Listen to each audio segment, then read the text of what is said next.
The 2021 Preakness Stakes goes off tomorrow afternoon here on News Center, Maine. It's featuring a favorite who is under a cloud of controversy. Now, part of the NBC sports team at Pimlico this weekend is statman extraordinaire Steve Kornacki, who also is a big fan of the ponies as well. Steve, it looks like a great day at the track. Yeah, hey, Pat, great to be with you. And the forecast is looking great for the Preakness, so it's exciting to be here. Now, you were the only one on the NBC team, on the broadcast team a couple weeks ago at the Kentucky Derby who chose Medina Spirit as the winner. What did you see in that horse that others didn't?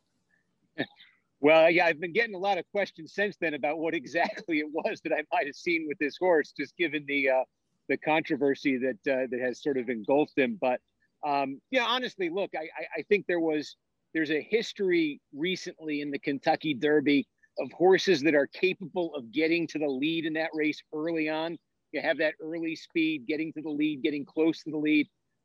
In the last 10 years or so, those horses have done very well. And honestly, horses trained by Bob Baffert in particular have had that style and have had a lot of recent success in the Kentucky Derby. So, I mean, I was looking for a horse that I thought could get to the lead early and then maybe just stay in the lead. And I thought Medina Spirit kind of fit that profile. I think he caught some breaks in the race. There's no question. I thought, there were some other horses that on paper should have been able to come up and challenge him.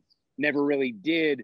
But yeah, that's what I saw. But obviously, now we've got the other issues that have come up. And so, you can make of that what you will. Has that doping allegation cast a cloud over the second leg of the Triple Crown? I think unfortunately, it's just that it has. From the standpoint that, I think Medina Spirit absolutely could come out here and win this race on Saturday. And normally you'd be saying, well, there it is. You've got the first two legs of the Triple Crown. Now can Medina Spirit go and complete it at the Belmont Stakes in 3 weeks? And instead, I think we've just got this circumstance where, even if Medina Spirit goes out and wins this race, I think it seems very possible you have that second test result that's going to be coming back at some point in Kentucky.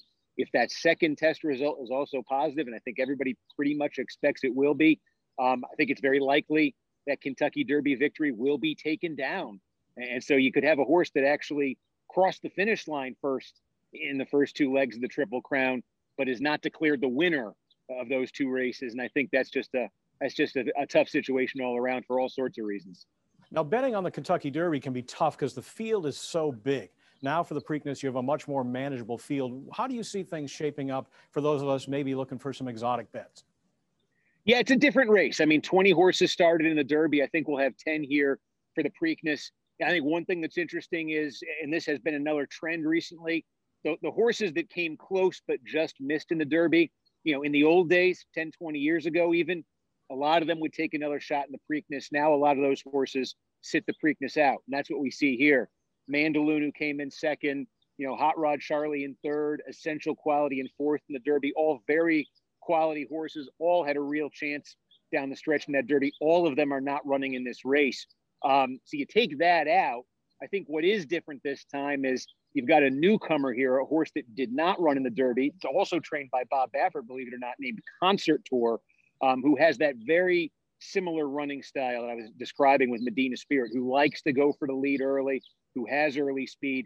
So I think Medina Spirit, I think, is likely to contend with something in this race that he didn't in the Derby. And that is a challenge early on for the lead in this race. And I think, how does Medina Spirit respond to it? Does it burn him out? Does he end up, using up too much too soon? And does it, when you say, look for that exotic, does that open the door for one of these long shot horses to take advantage maybe of a pace that's too hot and to come flying in either to win the race or to get up there, for second or third place? And I think there's no shortage of possibilities of horses who fit that profile in this race. And frankly, I think if you look at the recent tradition of the Preakness, that's what you see the long shots doing, I think, in the Preakness a lot. Coming in for second, coming in for third. And if you bet an exacta, if you bet a trifecta, one of those bets, that's where you can really make your money in the Preakness usually. Yep, that's where the cash is. Now, for those who know you only from your work in politics may be a little surprised to find out what an enthusiastic horse player you tend to be. And it turns out that your passion really started here in Maine, didn't it? True. We'll go back to the late 80s. When it started for me, I was just a kid. And, my uncle He owns a beach store in Old Orchard Beach. And he took me, I was probably 6 years old. He loves the ponies and Scarborough Downs. We would go to Scarborough Downs and, you got the harness races.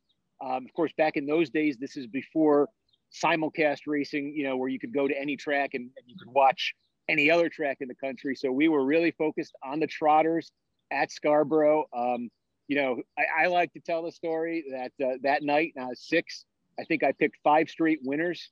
He didn't bet a single one of them. And I haven't had a night like it in 30 years since. Beginner's luck. Unfortunately, there was no cash involved because they don't let 6-year-olds bet. Now, yeah, that's right. do you get back up to Maine very often?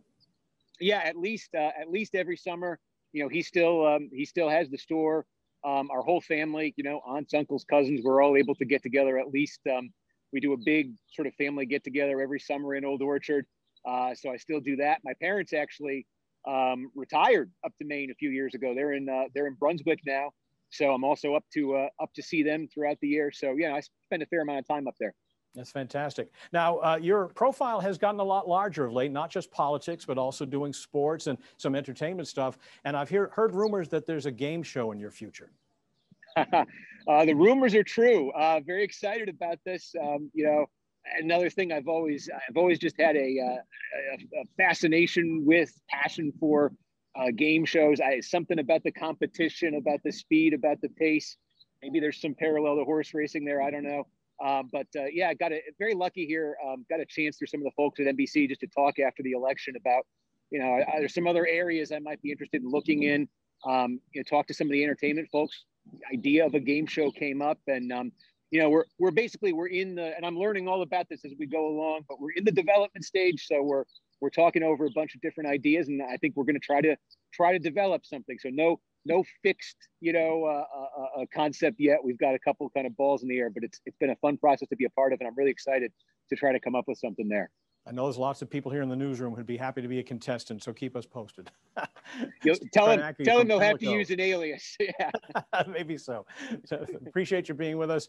And the coverage of the race on NBC and here on News Center Maine begins at 5 o'clock tomorrow.